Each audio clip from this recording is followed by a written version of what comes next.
Olá, eu me chamo Lara e eu irei iniciar a apresentação do Grupo 1, que foi responsável por trabalhar sobre a economia compartilhada, o Sharing Economy, e a Gig Economy, e a competência da Justiça do Trabalho para as controvérsias relacionadas com os trabalhadores de aplicativo. Ao longo da apresentação, eu estarei acompanhada pelos meus colegas Paulina, Guilherme Miguel, Camila Souza e Antônio Carvalho, em sequência. Então, os principais pontos que nós elencamos para trabalhar nesse trabalho são da Sharing Economy e Gig Economy e os seus conceitos e aplicação no contexto brasileiro, conceitos básicos relacionados à justiça do trabalho, à sua competência e a relação de emprego e relação de trabalho, a questão da controvérsia do reconhecimento ou não do vínculo empregatício e como as plataformas digitais têm se portado frente a essa questão, e, por fim, a gente pretende trabalhar estudando e verificando como a jurisprudência e os julgados dos tribunais e do TST têm interpretado essas questões na prática. Então, para iniciar, as nossas fontes de pesquisa que vão embasar todos os conceitos que vão ser trazidos ao longo da apresentação são essas que estão sendo apresentadas. Então, nós iremos tomar por base o curso de Direito Processual do Trabalho de Carlos Henrique Bezerra Leite. Também tomamos por base os artigos produzidos por Rosildo Bonfim, Felipe Assensi e o artigo produzido por Natália Orrofud, ambos tratando acerca da Uber e das questões relativas aos trabalhadores desse aplicativo. Também utilizaremos como referência o artigo produzido por Francisco Ramalho, Ariadne Rigo e Rebeca Grangeiro acerca da Gig Economy e On-Demand Economy e a relação entre esses conceitos e a flexibilização das relações de trabalho dentro do contexto de economia do compartilhamento. Além disso, nós também utilizaremos como fontes de pesquisa uma cartilha produzida pelo Ministério Público do Trabalho de São Paulo acerca dos direitos garantidos aos trabalhadores por aplicativos, também uma pesquisa realizada pelo IPEA já em 2021, acerca de como tem se expressado a Gig Economy dentro do contexto brasileiro, e também um trabalho de conclusão de curso apresentado por Lavínia Paraíso ao curso de Direito na Universidade de Brasília, acerca dos direitos trabalhistas dos motoristas da Uber no mundo. Então, para iniciar, a gente trouxe aqui o conceito de economia do compartilhamento, que pode ser entendido como um conceito guarda-chuva, um conceito geral que abraça outros conceitos dentro dele. Então, a economia do compartilhamento, ou a sharing economy, diz respeito a um fenômeno de disponibilização de bens ou serviços de forma compartilhada, utilizando-se como meio redes físicas ou digitais. Isso é, dentro desse conceito, a gente pode considerar, por exemplo, o compartilhamento de espaços físicos como num coworking, e a gente pode considerar o compartilhamento de caronas por meio de plataformas digitais como o BlaBlaCar, e o compartilhamento até mesmo de residências, como na plataforma que ficou super famosa, que é a Airbnb. Ainda dentro do conceito guarda-chuva de economia do compartilhamento, a gente consegue retirar dois conceitos que estão relacionados com o que a gente vai discutir ao longo dessa apresentação, que são justamente o conceito de Gig Economy e o conceito de economia on-demand. Esses dois conceitos, eles vêm dispor acerca de como tem se dado a dinâmica de trabalho dos trabalhadores dentro da economia do compartilhamento. A economia on-demand, como o próprio nome diz respeito a trocas de serviços e bens sob demanda. Então, nela, os prestadores de serviço fornecem força de trabalho na realização de serviços temporários e esperam em troca ativos financeiros ou outras prestações de serviço. Mais relacionado com o trabalho em aplicativos, que é o que a gente vai estar trabalhando ao longo dessa apresentação, temos a Gig Economy, que diz respeito à disponibilização de acesso a bens e serviços, estabelecendo uma pequena conexão entre pequenos prestadores de serviço e consumidores. Então, é por essência a descrição de como se dá o trabalho por meio das plataformas digitais, como por meio da Uber, por meio do Rappi, por meio do iFood e tantas outras. Dentro do conceito de Gig Economy, a gente consegue tirar três características que são não inerentes, mas que são bem relacionadas com o exercício do trabalho na Gig Economy, que são, primeiro, a ausência de vínculo formal na relação de trabalho, então, por assim dizer, a ausência de carteira de trabalho assinada. Também temos a flexibilização do horário de trabalho, que se dá justamente pela terceira característica, que é a possibilidade de o trabalhador se vincular a mais de uma demandante, como chamam. Isso é, a mais de uma plataforma. O mesmo trabalhador pode estar vinculado à Rappi e ao iFood. E, por isso mesmo, uma das discussões que se relacionam com a gig economy e os trabalhadores é exatamente a quantidade exaustiva de horas de trabalho. E, por fim, a gente trouxe, por fim dessa parte inicial, a gente trouxe alguns dados trazidos justamente por aquela pesquisa da IPEA que foi realizada em 2021 acerca da gig economy no Brasil. Especificamente aqui no nosso contexto, o setor principal que tem se relacionado com a gig economy é o setor de transporte, e são 4,4 milhões de pessoas alocadas nesse setor ao total. Dessas 4,4 milhões, 31% estão inseridas na gig economy. E dentro do setor de transporte, a gente consegue dividir ele ainda entre o setor de transporte de passageiros e o de transporte de mercadorias. Ambos são setores que tiveram um enorme crescimento de 2016 para 2021, segundo a pesquisa do IPEA, mas a gente gostaria de chamar a atenção para o setor do transporte de mercadorias, que, segundo a pesquisa, teve um aumento exponencial de 979,8% entre 2016 e 2021. Então, a gente percebe que é, de fato, um modelo de trabalho que tem crescido bastante e, portanto, é um tema que deve e merece ser muito discutido pela Justiça do Trabalho. Agora passarei a palavra para minha colega Paulina.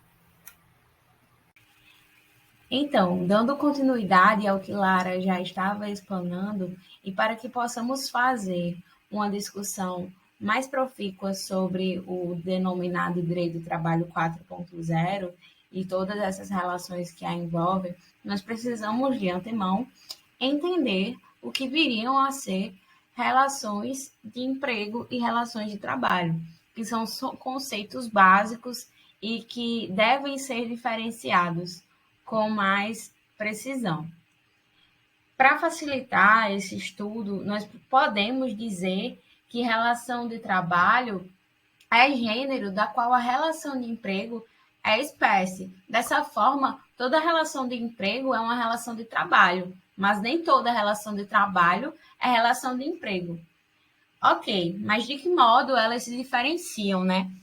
A relação de emprego ela é justamente protegida pelos denominados direitos trabalhistas. E dessa forma, ela precisa preencher determinados requisitos, como é o caso da onerosidade, da pessoalidade, da não eventualidade e da subordinação, que são exatamente previstos pela CLT. Nada impede, no entanto, que essa relação de trabalho também possa ser objeto da relação da Justiça do Trabalho em determinados casos, quando se fala em conflitos dirimentos, bem como alguns direitos trabalhistas podem ser estabelecidos a determinados trabalhadores, como é o caso do trabalhador avulso, em que há previsão constitucional nesse sentido. Nesse entendimento, com a emenda constitucional 45 de 2007, a gente teve uma mudança profunda quanto à competência da Justiça do Trabalho no julgamento dessas relações. Hoje em dia, se entende que ações oriundas de relação de trabalho também são objeto da Justiça do Trabalho. No entanto, essa Justiça do Trabalho ela vai ficar encarregada a resolver somente determinadas situações. Quando se fala em indenizações relativas a danos morais, outras questões de direito material atinentes que sejam alvo desse litígio, como também a fixação de determinados serviços sob determinados preços. Então, essa competência da Justiça do Trabalho hoje se entende que envolve toda essa situação. No entanto, existem determinadas relações que não são abarcadas pela Justiça do Trabalho, quando é o caso da relação de representação comercial, pois se entende, né, que isso aí vai partir mais do lado de que não há relação de trabalho envolvida, pois é uma relação de mera natureza comercial. Quando a gente fala nas plataformas digitais, a gente tem questões ainda mais importantes de serem analisadas, porque apesar desse trabalhador ser vinculado por esse mecanismo, nada impede que esse trabalhador de aplicativo seja alvo da Justiça do Trabalho também, em casos de que ele seja prejudicado ou de que haja insegurança na sua relação de trabalho. Portanto, o Ministério Público do Trabalho também pode atuar nesses casos, exatamente exercendo a sua função a que a ele é incumbida. Portanto, dentro do STF há exatamente o que é denominada de mitigação do que viria a ser relação de trabalho e relação de emprego. Olá, eu me chamo Camila. Eu vou falar um pouco sobre a questão das controvérsias no reconhecimento ou não do vínculo de emprego entre a Uber e os motoristas cadastrados em sua plataforma. Pois bem, desde que a Uber chegou no Brasil em 2014, é inegável que trouxe um avanço na modernidade, na questão da mobilidade das pessoas, mas ao mesmo tempo que trouxe esses avanços, trouxe uma série de questões que ainda estão sendo debatidas, e uma dessas questões é a questão do reconhecimento ou não, né, desse vínculo empregatício. A Uber ela se autodetermina como uma empresa de mobilidade e, portanto, não tem vínculo com os motoristas e utiliza do argumento de que os motoristas eles têm autonomia e a empresa em si nem carro possui. Enfim, como foi exposto anteriormente, é necessário que sejam analisados 5 requisitos que precisam estar presentes de forma cumulativa para que seja reconhecido esse vínculo empregatício. E são eles que seja uma pessoa física, né?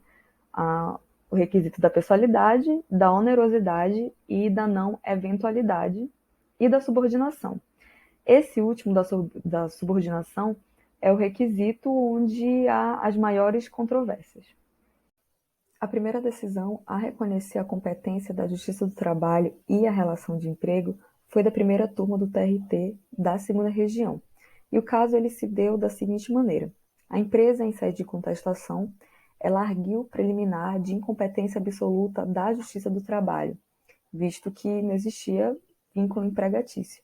No entanto, a decisão ela concluiu pela competência, visto que a competência absoluta, a competência material ela é absoluta e ela se dá através da causa de pedir e do pedido. Então, a partir daí, foi feita a análise dos 5 requisitos fáticos jurídicos para esse reconhecimento do vínculo empregatício. O primeiro, na questão da pessoa física, né, o reclamante era uma pessoa física, obviamente, e a questão da pessoalidade, se percebeu a impossibilidade do reclamante ceder a conta a terceiros, pois caso o fizesse, haveria uma sanção. Então, a partir daí, o magistrado, ele percebeu o caráter pessoal do serviço.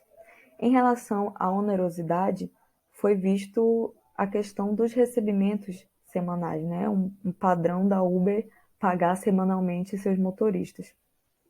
E em relação à não eventualidade, novamente houve a comprovação dos pagamentos semanais. E aí houve a rechaça do argumento de que a escolha da jornada de trabalho pelo motorista acabaria afastando esse requisito. E em relação à questão do requisito da subordinação, o magistrado ele entendeu pela subordinação clássica, visto que o motorista ele se sujeitava à gerência da empresa, ainda que de forma indireta. E havia também penas de sanções caso houvesse algum tipo de descumprimento daquilo que a empresa, do que a plataforma determinava. Então, havia uma espécie de subordinação. E, além disso, também foi levada em conta a questão da terceirização dessa avaliação dos motoristas. Então, o motorista ficava à mercê da subjetividade dos clientes e, caso ele tivesse notas baixas, acabaria que receberia represálias da própria Uber. E aí, isso para o juiz foi um demonstrativo desse poder gerencial, desse poder diretivo. Então, a partir daí, foi reconhecida, né, essa competência da Justiça do Trabalho e, consequentemente, essa relação de emprego, esse vínculo empregatício.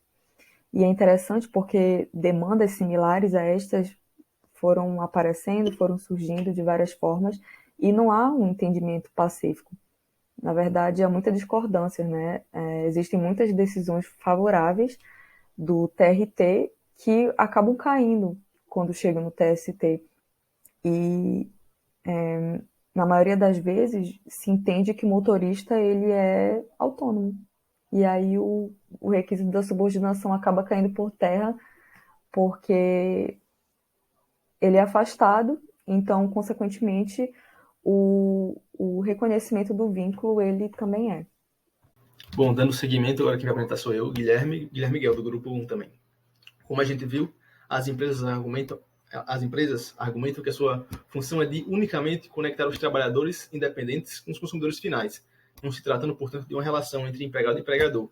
Dessa forma, os trabalhadores que atuam nesses serviços seriam meros clientes das plataformas, e as taxas cobradas pelas empresas de aplicativo seriam uma contraprestação pelos serviços das plataformas. O discurso empresarial, nesse cenário que eu acabei de descrever, visa uma isenção das suas responsabilidades legais. Isso é, trata-se de uma defesa retórica para escapar da regulação estatal, principalmente no que concerne aos direitos trabalhistas. Nesse modelo, o trabalhador não possui qualquer proteção de direitos trabalhistas, participando, portanto, de uma relação de trabalho precária. Além disso, é importante notar também que a definição de modo unilateral das regras do sistema, como o preço do serviço, a porcentagem que será descontada e a forma de execução do trabalho, demonstram o intenso controle das empresas sobre a atividade. Nesse tipo de relação precária, o trabalhador está exposto a diversos riscos, como assaltos e acidentes, dentre vários outros cenários, sendo que em nenhum momento há o resguardo por parte das empresas para com os trabalhadores. Também é importante ressaltar que a necessidade do trabalhador de subsistência faz com que ele se torne um sujeito a condições cada vez mais precárias, uma vez que o medo de não ter trabalho leva ele a aceitar qualquer tipo de trabalho. Aqui, como a gente pode ver, trouxemos 2 pontos interessantes para serem analisados caso haja um eventual reconhecimento da relação de trabalho. O primeiro é quanto ao fornecimento dos equipamentos de proteção. A plataforma deve disponibilizar ao condutor esses equipamentos, como máscaras, álcool em gel e itens relativos à higienização do veículo? Bom, conforme o artigo 166 da CLT, uma empresa é obrigada a fornecer aos empregados gratuitamente equipamentos de proteção adequados ao risco, sempre que as medidas de ordem geral não oferecerem uma completa proteção contra os riscos de acidente e danos à saúde dos empregados. É interessante notar também que a própria Uber, voluntariamente, adotou uma política de reembolso no valor de R$40 para que os seus motoristas parceiros, que é como eles chamam os motoristas que utilizam o aplicativo, adquiram os suprastados itens. No entanto, em edição recente do TST, foi entendido que era cabível a majoração desse valor para R$100. A gente botou aqui embaixo qual era o número dessa decisão para depois, quem quiser, ver um pouco mais de detalhes. O segundo ponto que a gente trouxe foi do salário por tempo à disposição. Como nós sabemos, o artigo 4º da CLT declara que considera-se como de serviço efetivo o período em que o empregado esteja à disposição do empregador, aguardando ou executando ordens. Então, nesses casos, seria necessário remunerar as horas que o motorista passa procurando clientes, por exemplo, independente dele lograr êxito ou não? Bom, segundo a decisão do TRT da 7ª região, esse tempo deve ser, sim, contabilizado.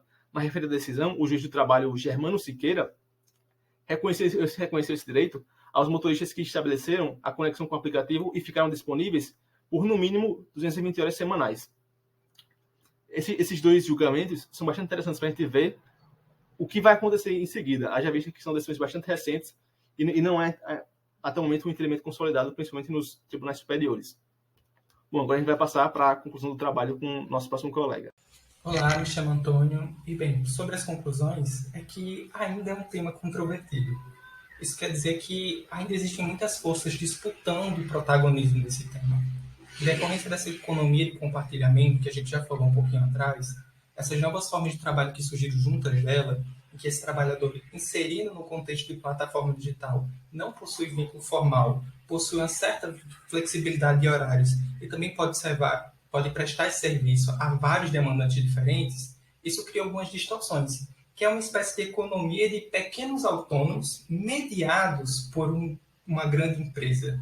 É algo por aí. Então, observou-se ainda um ponto controvertido tanto na doutrina quanto na jurisprudência sobre o reconhecimento desse vínculo de emprego do trabalhador em relação à plataforma na qual ela disponibiliza os seus serviços. Sempre esbarrando com o que Camila falou sobre subordinação. Bem, acerca da competência da Justiça do Trabalho para apreciar e dirimir esses conflitos envolvendo os trabalhadores de plataformas digitais, ainda não existe também um posicionamento certo, porque, de um lado, existe uma corrente que interpreta o artigo 114 da Constituição, então existiria uma competência para apreciar os conflitos envolvendo esses trabalhadores, especialmente no que tem relação por indenizações e problemas de saúde e segurança do trabalhador, mas ainda é um ponto controvertido, porque existem posições conflituosas adotadas tanto pelo STJ quanto pelo TST, que realmente defendem a existência da competência do juízo para os casos envolvendo trabalhadores da plataforma, mas esses trabalhadores têm que ser reconhecidos desde já como trabalhadores. Nos demais casos, caberia ao direito comum, porque não se trataria necessariamente de um trabalhador.